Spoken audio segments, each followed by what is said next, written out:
Hello friends, welcome to my YouTube channel. So today in this video I'm going to show you how you can export a video file in iMovie app on iPhone in 60 fps.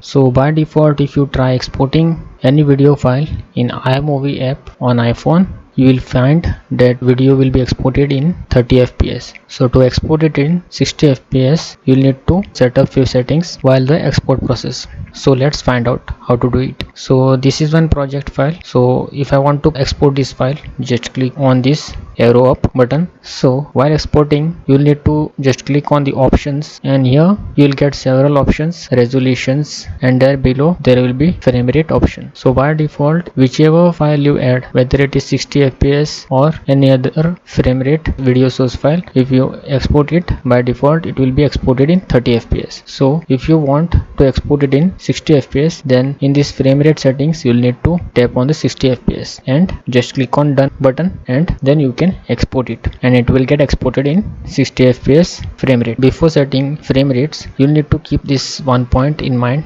that 60 fps can be enabled when at least half content in project has been recorded at 60 fps or higher. You need to make sure that source file which you have captured and which you are editing in iMovie, so 50% of the videos should have at least 60 fps to export the video file in 60 fps frame rate. So this is how you can easily export any video file in 60 frame rate per second. So that's it for today. Have a nice day. Goodbye.